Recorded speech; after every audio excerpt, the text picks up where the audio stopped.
Hoje estou gripado, por isso a primeira coisa que irei fazer é uma xícara de chá. Naturalmente será chá gelado. Uma coisa ser quente ou fria depende de como é observada. No entanto, todos nós sabemos que é fácil aquecer uma coisa. O difícil é esfriar algo. Conhecemos o fogo desde antes do alvorecer da história. Mas a geladeira é apenas um pouco mais velha que a pessoa mais velha viva. Hoje vamos descobrir como esfriar coisas. Até que ponto frio é frio. Esse material está numa temperatura tão baixa que o próprio ar se transforma em líquido. Isso está realmente frio, hein? Hoje vamos descobrir como conseguir isso. Essas máquinas extraordinárias fazem maravilhas com o gás mais comum da atmosfera, o ar comum. Essa é a matéria-prima deste plano, o ar urbano comum de um meio ambiente industrial moderno. Estas máquinas comprimem esse ar, ocasionando ao mesmo tempo seu aquecimento. O ar é esfriado pela primeira vez. Antes que essas máquinas concluam o seu trabalho, o ar será ainda mais comprimido e esfriado, 4 vezes ao todo.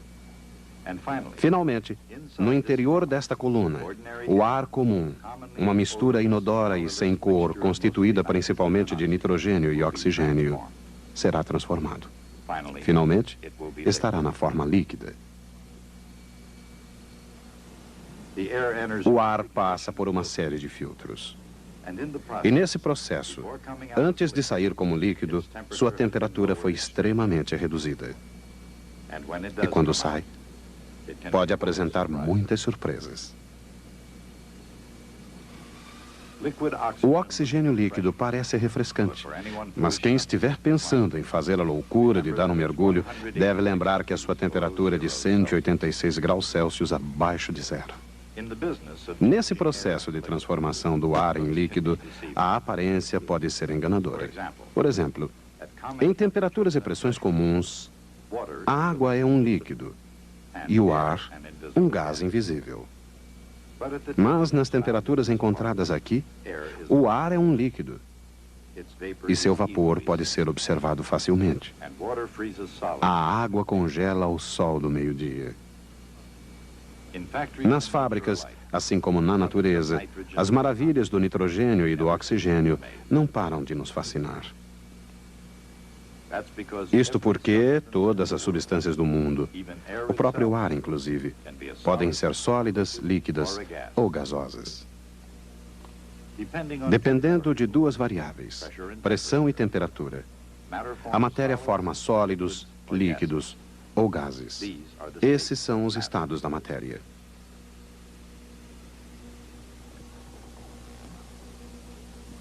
Há 150 anos atrás, Michael Faraday ofereceu a primeira explicação racional dos estados da matéria.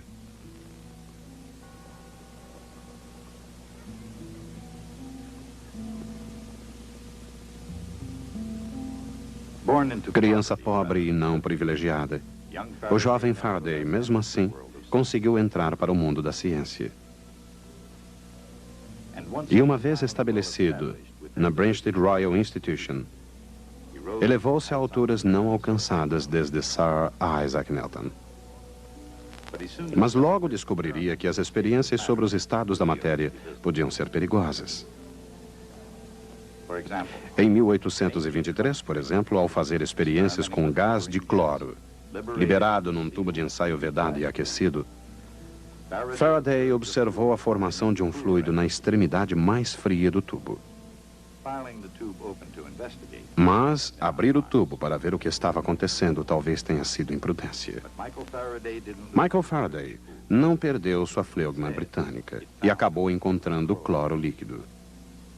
Depois de ter transformado um gás, o cloro, em líquido, ficou ansioso para fazer o mesmo com outros gases, talvez até ansioso demais. Mas apesar das pressões do seu trabalho, Michael Faraday sobreviveu.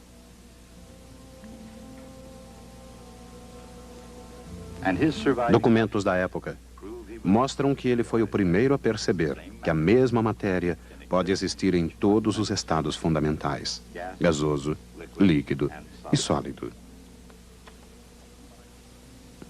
Mas para isso, é preciso que estejam na temperatura e na pressão adequadas.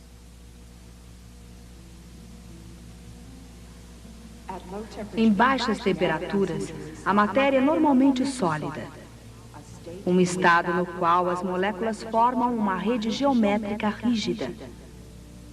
Embora uma observação mais detalhada revele que estão sempre em movimento.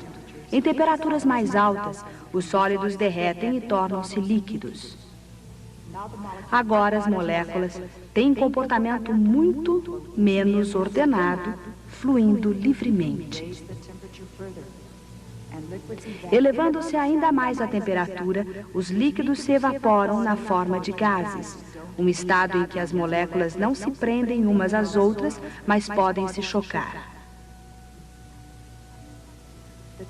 A temperatura na qual ocorrem essas mudanças de estado depende da pressão e da substância. Em pressões menores, essas mudanças podem ocorrer a temperaturas mais baixas. Dependendo da pressão e da temperatura, cada substância é um sólido, um líquido ou um gás. Mas isso só até certo ponto. O ponto crítico. Acima desse ponto crítico de temperatura e de pressão, o líquido e o gás deixam de existir como estados separados da matéria. O ponto crítico, diferente para cada substância, foi descoberto por um físico parisiense, Charles Cagniard-Latour. Foi uma descoberta surpreendente, ocorrida quando ele aqueceu o éter líquido num tubo de vidro vedado. O que ele observou pode ser ilustrado como o etano líquido. Quando o recipiente é aquecido, a superfície que separa o líquido do vapor desaparece. Acima do ponto crítico, não existe líquido nem vapor. Existe, na verdade, um fluido contínuo. Quando o fluido esfria até atingir o ponto crítico, estriamentos de diversas densidades começam a aparecer. O fluido torna-se momentaneamente opaco, pois minúsculas gotas de líquido se formam em tamanho suficiente para dispersar a luz. Finalmente, quando a temperatura cai além do ponto crítico, o menisco reaparece, mostrando claramente estados separados de líquido e vapor. Naturalmente que, abaixo do ponto crítico, o gás e o líquido possuem diferentes densidades. Acima da temperatura do ponto crítico, existe um fluido único e contínuo. Aqui, jamais se forma o líquido, não importa qual seja a pressão. No caso de algumas substâncias, a temperatura deve ficar muito fria para atingir o ponto crítico. O oxigênio, por exemplo, tem uma temperatura crítica de 119 graus Celsius negativos. Em sua forma líquida, o oxigênio só pode existir em temperaturas ainda mais baixas. Mas como será possível esfriar tanto uma substância? Como é possível uma coisa esfriar e ferver ao mesmo tempo? A resposta dessas duas questões começa com um processo de evaporação. E isto começou antes de se começar a perder o controle das coisas, de fato, antes mesmo de se ligar o motor.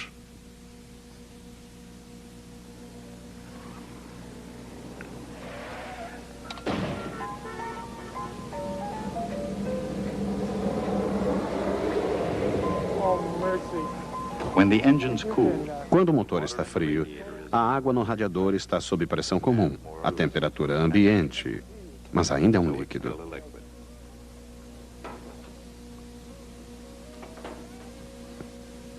Mas quando o líquido ferve, ele se vaporiza.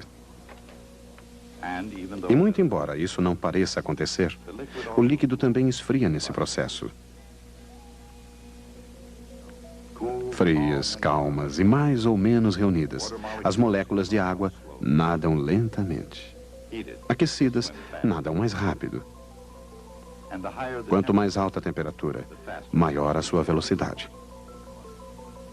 Conforme a temperatura aumenta, as moléculas mais rápidas conseguem escapar graças ao seu próprio trabalho, deixando as moléculas mais lentas e, portanto, mais frias para trás.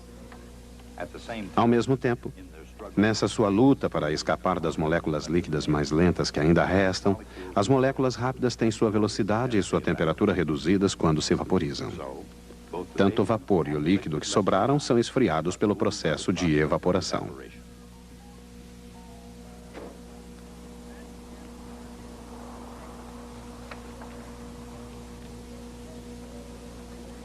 Superficialmente, isto pode parecer um pouco irreal. Mas a verdade é que, de uma forma ou de outra, a evaporação tem mantido as coisas frias há muito tempo. Consideremos Leonardo da Vinci, por exemplo. Um gênio que se preocupou com o ar, tendo até mesmo inventado um sistema para esfriá-lo. Durante 300 anos, o sistema de Leonardo foi o melhor sistema de ar-condicionado existente. Mas através de toda a história, cientistas como Michael Faraday continuaram a pesquisar os meios de esfriar as coisas. No século XIX, descobriram o dióxido de carbono. O primeiro passo para passar da temperatura ambiente para uma temperatura mais baixa não é muito difícil.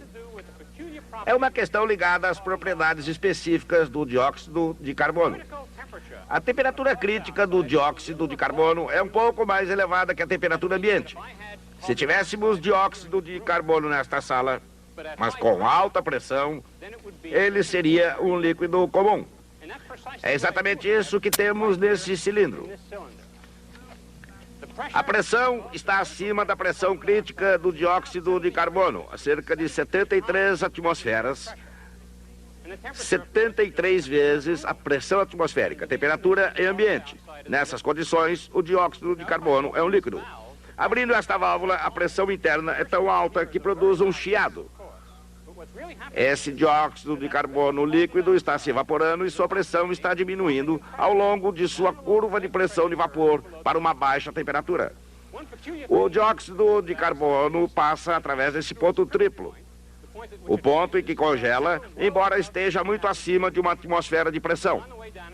Na jornada descendente, ele congela, transformando-se em gelo seco.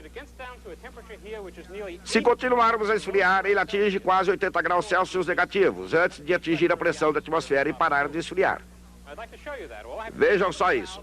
Abrindo a válvula, chegamos a quase 80 graus Celsius negativos.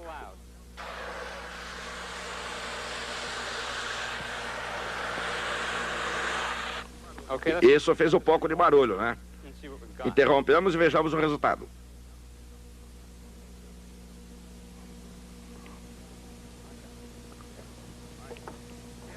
Aí, gelo seco.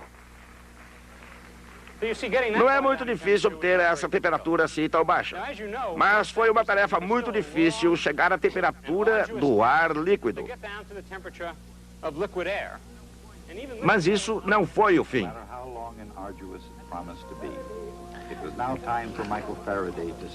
Por mais demorada e árdua que fosse a tarefa, chegara a hora de Faraday nela se concentrar. A descoberta do dióxido de carbono foi uma descoberta importante. Foi a inspiração que ele precisava para continuar o seu trabalho sobre a liquefação de gases.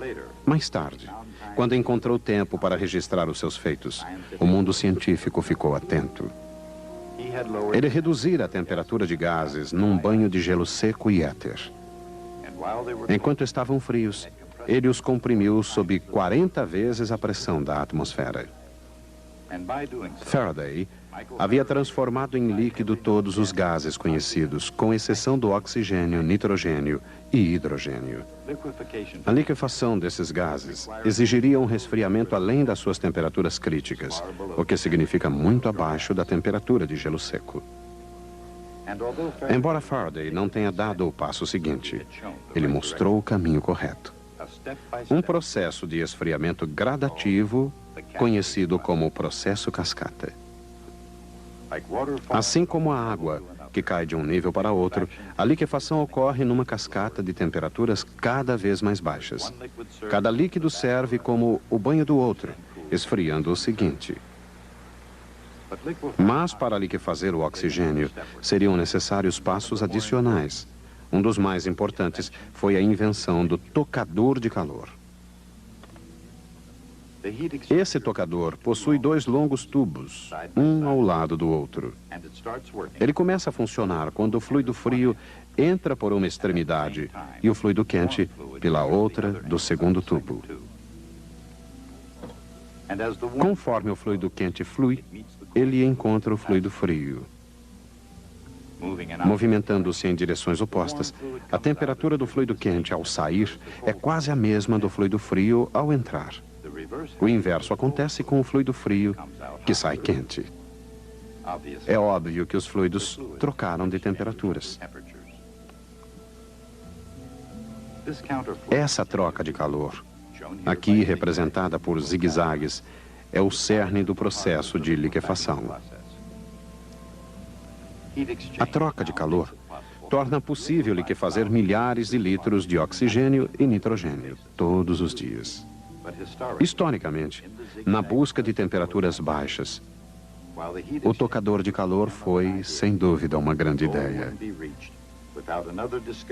Mas o objetivo não seria alcançado sem uma outra descoberta de James Prescott Joule.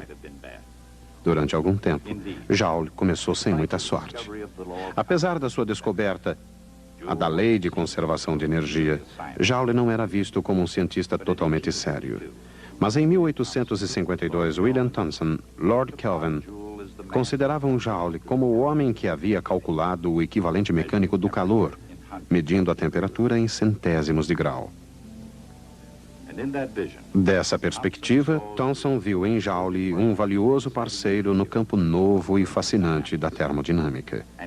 Unindo suas forças criativas no desenvolvimento da teoria da conservação de energia, conseguiram descobrir o efeito Joule-Thomson. Quando um gás comprimido é aquecido acima de sua temperatura crítica, as moléculas ainda continuam se atraindo umas às outras. Mas essa atração não é suficientemente forte para liquefazer o gás. No entanto, muito embora não exista um líquido, quando o gás se expande através de um orifício ou bocal, os princípios da evaporação permanecem válidos. As moléculas que escapam têm a sua velocidade e temperatura reduzidas. Hoje, a descoberta de Joule e Thomson constitui basicamente o último passo no esfriamento e condensação de um gás comprimido em líquido. Na ocasião, foi preciso que outro europeu empreendedor transformasse a liquefação dos gases numa atividade prática. Foi um engenheiro alemão muito prático, chamado Carl von Linde. Seu processo, no qual era utilizado apenas o ar, foi a base do futuro. No sistema do Dr. Linde, o ar comprimido resfriado passa pela válvula de expansão Joule-Thomson. O gás que não é liquefeito volta ao compressor, através de um tocador de calor, onde o gás comprimido entra e é esfriado até uma temperatura mais baixa pelo gás frio que está saindo. O resultado é ar líquido. De um ponto de vista científico, até mesmo esse ar líquido não é o fim da história. Quando o ar líquido, isto é, o nitrogênio e o oxigênio líquidos, foi obtido pela primeira vez, percebeu-se que a liquefação do hidrogênio exigia a temperatura mais baixa de todas. Percebeu-se também que quem fosse capaz de liquefazer o hidrogênio teria conquistado um grande triunfo científico.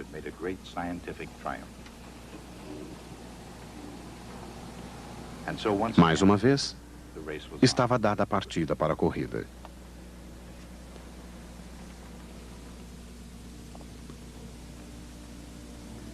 Um dos pontos de partida foram os campos de investigação científica da Inglaterra, o país da Royal Institution, que levava a uma possível vantagem no caso.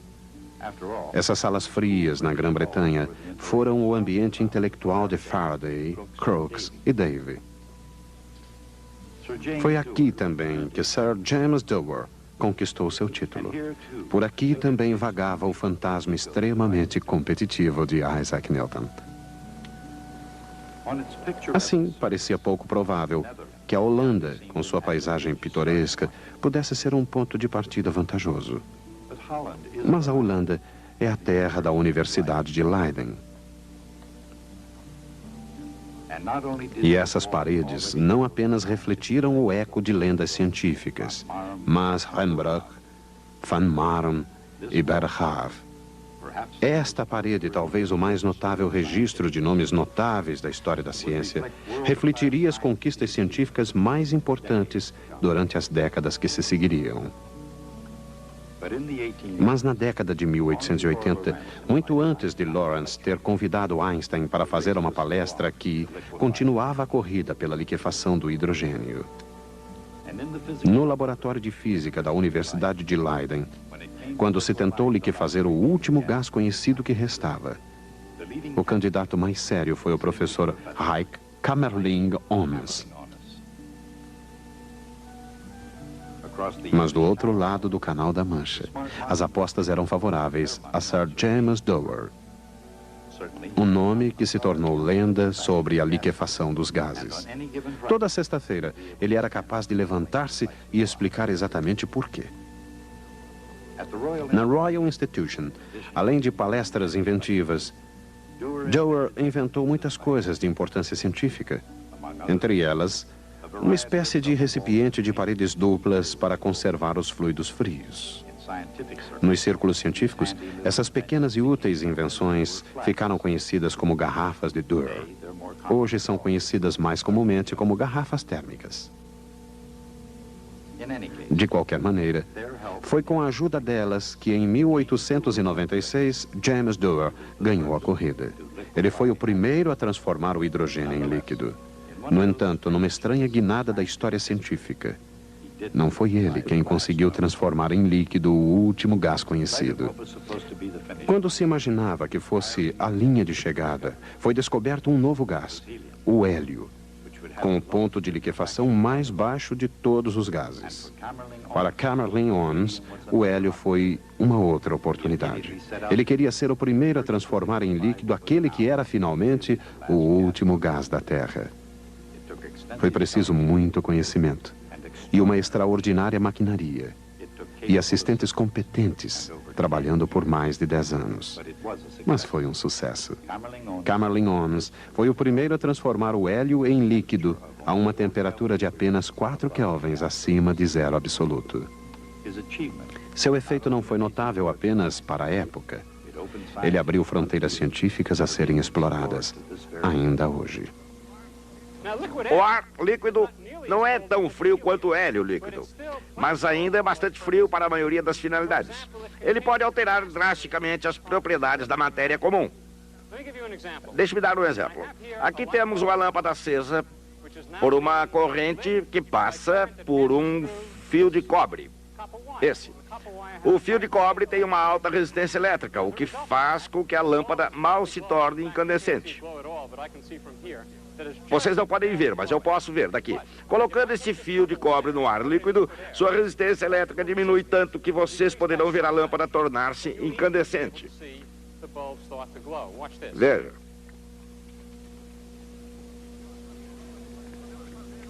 Podemos fazer outras coisas com ar líquido. As pessoas dizem para guardar flores na geladeira.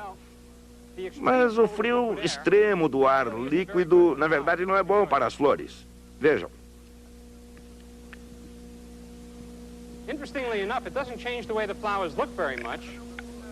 Ela não muda muito a aparência das flores. Elas parecem as mesmas. Na verdade, são um pouco quebradiças. E tem mais uma coisa que gostaria de experimentar nessa temperatura. Uma bola de futebol. As pessoas jogam futebol em climas como o de Green Bay, Wisconsin, onde a temperatura pode atingir 40 graus abaixo de zero.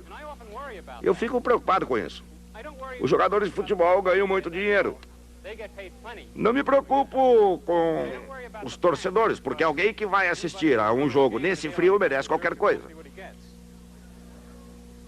Não me preocupo também com os comentaristas esportivos, pois eles estão dentro de uma cabine aquecida, muito bem protegidos. Com o que me preocupo mesmo é com a bola de futebol. Acho que a exposição a um frio desses pode causar um impacto absolutamente devastador sobre uma bola de futebol. Mesmo assim, não usem bolas de madeira, hein? Até a próxima.